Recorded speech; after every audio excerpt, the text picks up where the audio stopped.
Bismillahirrahmanirrahim. Assalamualaikum warahmatullahi wabarakatuh.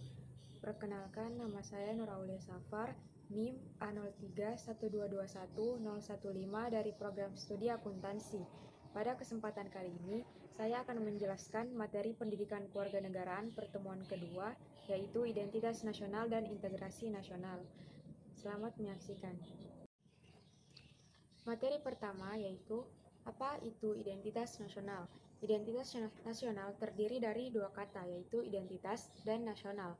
Identitas secara bahasa berasal dari kata identity yang artinya ciri-ciri atau jati diri yang melekat pada suatu kelompok atau individu yang membedakannya dengan kelompok atau individu yang lain. Sedangkan nasional bermakna berkaitan dengan kebangsaan. Jadi jika digabung, identitas nasional adalah kepribadian nasional atau jati diri nasional yang melekat oleh suatu bangsa yang membedakannya dengan bangsa yang lain. Identitas nasional mengacu pada kebudayaan, adat istiadat, dan karakter khas suatu bangsa. Selanjutnya, apa sajakah unsur pembentuk identitas nasional? Unsur pembentuk identitas nasional terdiri dari tiga. Yang pertama, identitas fundamental, yang kedua identitas instrumental, dan yang ketiga identitas alamiah. Identitas fundamental yaitu Pancasila sebagai ideologi bangsa Indonesia. Kemudian identitas instrumental yaitu Undang-Undang Dasar Negara Republik Indonesia, bahasa Indonesia, lambang negara, bendera Indonesia, dan lagu kebangsaan bangsa Indonesia. Dan yang terakhir identitas alamiah berkaitan dengan keberagaman bangsa Indonesia sebagai negara kepulauan, di mana keberagaman ini mencakup suku, budaya, agama, dan ras. Selanjutnya, apa sajakah tantangan terhadap upaya dalam mempertahankan identitas nasional?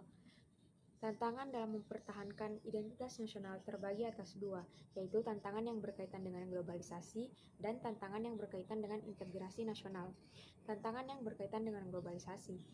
Globalisasi membuat interaksi antar masyarakat suatu negara dengan masyarakat yang lain semakin tinggi, sehingga dengan adanya interaksi ini akan meningkatkan potensi kejahatan transnasional seperti kejahatan narkotika dan terorisme. Kemudian yang kedua yaitu tantangan yang berkaitan dengan integrasi nasional. Sebagaimana yang kita ketahui, Indonesia sebagai negara yang memiliki keberagaman suku, budaya, agama, dan ras rentan terhadap perpecahan, sehingga diperlukan kebijakan pemerintah yang tidak diskriminatif agar integrasi nasional semakin kuat, dan integrasi ini akan menguatkan akar dari identitas nasional. Selanjutnya, apa itu integrasi nasional? Integrasi nasional terdiri dari dua kata, yaitu integrasi dan nasional. Menurut Kamus Besar Bahasa Indonesia, integrasi berarti proses pembauran menjadi suatu kesatuan yang utuh dan bulat. Kemudian kata nasional bermakna berkaitan dengan kebangsaan, sehingga jika digabung, integrasi nasional adalah suatu proses pembauran atau usaha untuk mempersatukan perbedaan-perbedaan yang ada dalam suatu bangsa, dalam hal ini bangsa Indonesia, berupa keberagaman suku, budaya, agama, dan ras, sehingga tercipta suatu keselarasan nasional. Integrasi nasional ini penting karena sebagai bangsa yang bersifat pluralisme, kita harus bisa mempersatukan perbedaan-perbedaan agar tidak terjadi perpecahan. Kemudian, apa sajakah faktor yang mempengaruhi integrasi nasional?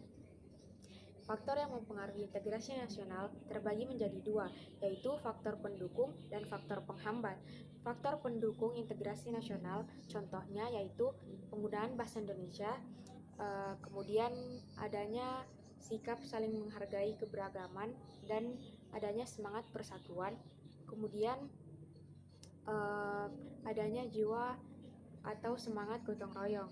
Kemudian faktor penghambat integrasi nasional contohnya yaitu kurangnya penghargaan terhadap kemajemukan, kurangnya sikap toleransi terhadap perbedaan agama, suku, budaya, dan ras. Dan yang terakhir, adanya sikap ketidakpuasan terhadap pembangunan yang tidak merata. Dan yang terakhir, apa sajakah ancaman terhadap integrasi nasional? Integrasi nasional tentu memiliki ancaman, baik berupa ancaman militer dan ancaman non-militer.